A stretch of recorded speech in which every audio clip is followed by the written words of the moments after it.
Poligami, hukum keadilan bagi Allah. Pemirsa, mendengar kata poligami, bagi sebagian wanita yang sudah menikah, pasti mereka tidak ingin bila suaminya melakukan hal tersebut. Karena para wanita ini tidak ingin dimadu dan berbagi suami kepada wanita lain, walaupun dengan alasan tertentu. Namun ada sebagian dari wanita yang memperbolehkan suaminya melakukan poligami. Dengan sesuatu terjadi kepada wanita tersebut, misalnya tidak bisa memberikan seorang anak kepada suaminya, dengan begitu dia mengizinkan suaminya untuk menikah lagi. Tidak lain karena agar suaminya bisa memperoleh keturunan. Nah pemirsa, lantas bagaimanakah Islam memandang hukum poligami? Berikut tim Berita Islami akan menjelaskannya.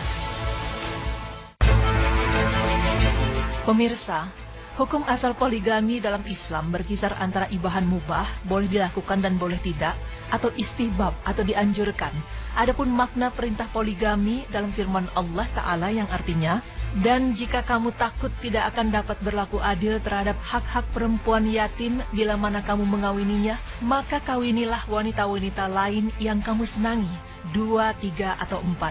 Quran Surah An-Nisa ayat 3. Dalam ayat ini dijelaskan, tidak diwajibkan poligami karena perintah tersebut dipalingkan dalam kelanjutan firman Allah Ta'ala yang artinya, kemudian jika kamu takut tidak akan dapat berlaku adil, maka kawinilah seorang saja atau budak-budak yang kamu miliki.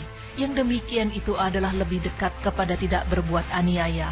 Quran Surah An-Nisa ayat 3. Dalam firman ini dijelaskan bahwa, meskipun berbentuk perintah, akan tetapi maknanya adalah larangan. Yaitu larangan menikahi lebih dari satu wanita jika dikhawatirkan tidak dapat berbuat adil. Atau maknanya, janganlah kamu menikahi kecuali wanita yang kamu senangi. Dalam sebuah riwayat Syekh Abdul Aziz bin Abdullah bin Ba'as ketika ditanya, apakah poligami dalam Islam hukumnya mubah atau boleh atau dianjurkan? Beliau menjawab, rahimahullah, poligami hukumnya disunahkan dan dianjurkan bagi yang mampu. Dan dengan Rasulullah Shallallahu Alaihi Wasallam menikahi 9 orang wanita, Allah memberikan manfaat besar bagi umat manusia dengan keberadaan para istri Nabi Shallallahu Alaihi Wasallam tersebut. Dan selain Rasulullah Shallallahu Alaihi Wasallam, umat Muslim dilarang menikahi lebih dari 4 orang wanita. Dengan poligami akan memudahkan laki-laki maupun perempuan untuk menundukkan pandangan, menjaga kemaluan atau kesucian, memperbanyak jumlah keturunan, dan memudahkan bagi laki-laki untuk memimpin beberapa orang wanita dan membimbing mereka kepada kebaikan, serta menjaga mereka dari sebab-sebab keburukan dan penyimpangan. Adapun bagi yang tidak mampu melakukan itu dan khawatir berbuat tidak adil, maka cukuplah dia menikahi seorang wanita saja, karena Allah Ta'ala berfirman yang artinya, kemudian jika kamu takut tidak akan dapat berlaku adil, maka kawinilah seorang saja atau budak-budak yang kamu miliki, yang demikian itu adalah lebih dekat kepada tidak berbuat aniaya. Quran Surah An-Nisa ayat 3. Dalam sebuah riwayat yang sama dengan firman Allah Ta'ala dijelaskan, Syekh Muhammad bin Saleh Al-Utsaimin berkata, seorang laki-laki jika dia mampu dengan harta, badan, tenaga, dan hukumnya bersikap adil, maka lebih utama baginya untuk menikahi 2-4 orang wanita jika dia mampu. Ibnu Abbas radhiyallahu anhu berkata, orang yang terbaik di umat ini adalah yang paling banyak istrinya. Dan Syekh Saleh bin Fauzan Al-Fauzan juga berkata, aku telah membaca kitab-kitab tafsir mereka yang membahas masalah ini, dan dengan ayat Al-Quran yang mulia surat An-Nisa ayat 3 menunjukkan bahwa seorang yang memiliki kesiapan atau kesanggupan untuk menunaikan hak-hak para istri secara sempurna, maka dia boleh untuk berpoligami atau dengan menikahi 2-4 orang wanita. Dan bagi yang tidak memiliki kesiapan atau kesanggupan, cukup dia menikahi seorang wanita atau memiliki budak. Wallahu alam. Pemirsa, poligami telah disyariatkan oleh Allah Ta'ala yang dimana mempunyai nama Al-Hakim, artinya zat yang memiliki ketentuan hukum yang maha adil dan hikmah dan yang maha sempurna. Maka hukum Allah Ta'ala yang mulia ini tentu memiliki banyak hikmah dan faidah. Di antaranya, yang pertama, terkadang poligami harus dilakukan dalam kondisi tertentu. Misalnya jika istri sudah lanjut usia atau sakit, sehingga kalau suami tidak poligami dikhawatirkan dia tidak bisa menjaga kehormatan dirinya. Atau jika suami dan istri sudah dianugerahi banyak keturunan, sehingga kalau dia harus menceraikan istrinya, dia merasa berat untuk berpisah dengan anak-anaknya.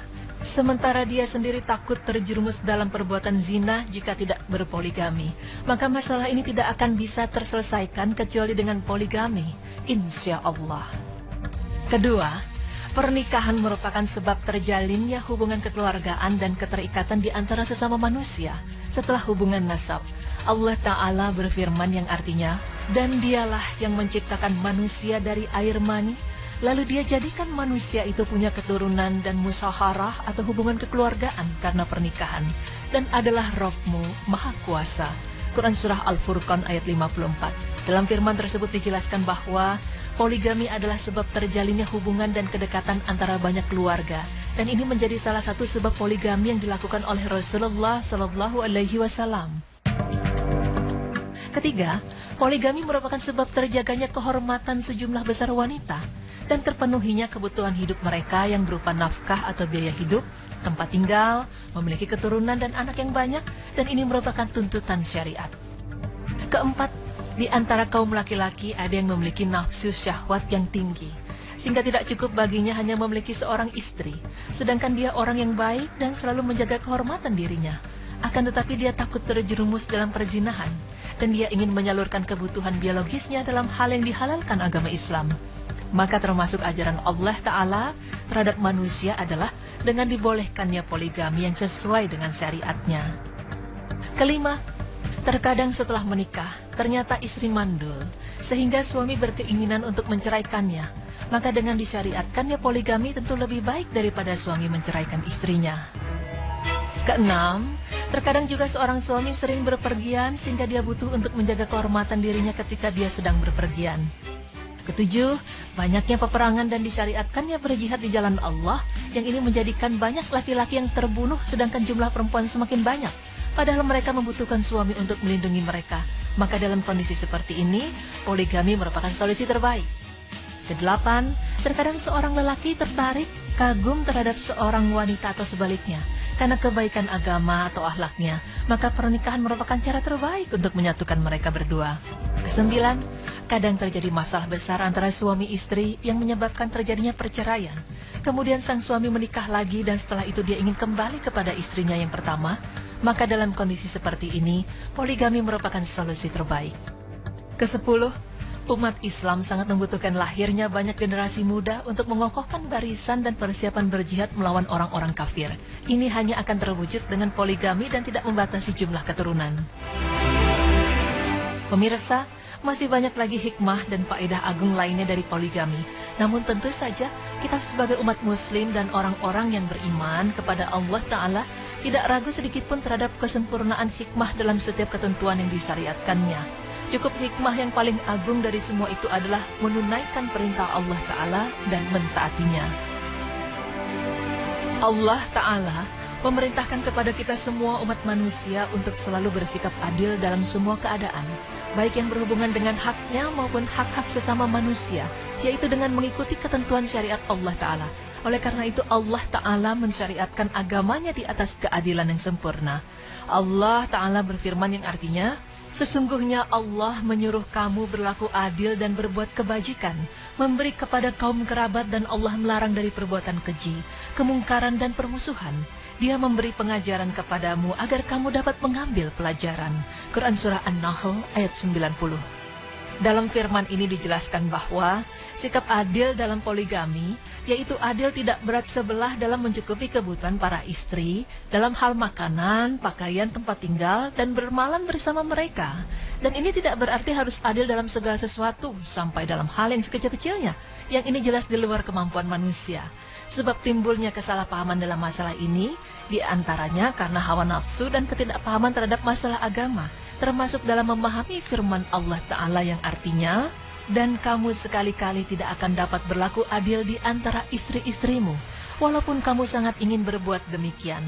Karena itu janganlah kamu terlalu cenderung kepada yang kamu cintai, sehingga kamu biarkan yang lain terkatung-katung. Quran Surah An-Nisa ayat 129. Dalam sebuah riwayat Imam Al-Bukhari menerangkan firman Allah Ta'ala tersebut dalam bab Al-Adlu Bainan Nisa. Imam Al-Bukhari mengisyaratkan ayat tersebut adil yang dinafkan adil yang tidak mampu dilakukan manusia adalah adil di antara istri-istrinya dalam semua segi. Dan dalam hadis Rasulullah Shallallahu Alaihi Wasallam yang sahih menunjukkan bahwa yang dimaksud dengan adil dalam poligami adalah menyamakan semua istri dalam kebutuhan mereka dengan pemberian yang layak bagi masing-masing dari mereka. Jika seorang suami telah menunaikan demikian untuk para istrinya dan kebutuhan mereka terpenuhi, maka dia tidak berdosa dengan apa yang melebihi semua itu. Yang pertama, nasihat untuk suami yang berpoligami: bersikap adillah terhadap istri-istrimu, dan hendaklah selalu bersikap adil dalam semua masalah, sampai dalam masalah yang tidak wajib hukumnya. Janganlah kamu bersikap berat sebelah terhadap salah satu dari istri-istrimu. Berlaku adillah terhadap semua anakmu dari semua istrimu. Usahakan untuk selalu mendekatkan hati mereka, misalnya dengan menganjurkan istri untuk menyusui anak dari istri yang lain, dan beri pemahaman kepada mereka bahwa semua adalah saudara. Sering-seringlah memuji dan menyebutkan kelebihan semua istri, dan tanamkanlah kepada mereka keyakinan bahwa tidak ada kecintaan dan kasih sayang yang abadi kecuali dengan mentaati Allah Ta'ala dan mencari keridhaan suami. Janganlah kamu memuji salah seorang dari mereka, baik dalam hal kecantikan, kepandaian memasak, atau akhlak di hadapan istri yang lain, karena ini semua akan merusak suasana dan menambah permusuhan serta kebencian di antara mereka, kecuali jika ada pertimbangan maslahat kebaikan yang diharapkan. Janganlah kamu mendengarkan ucapan salah seorang dari mereka tentang istri yang lain, dan tegurlah, laranglah perbuatan tersebut supaya mereka tidak terbiasa saling menjelek-jelekan satu sama yang lain. Nah pemirsa, poligami memang disunahkan dalam agama, namun berlaku adil diwajibkan. Jadi sebaiknya kita mendahulukan yang wajib daripada yang disunahkan.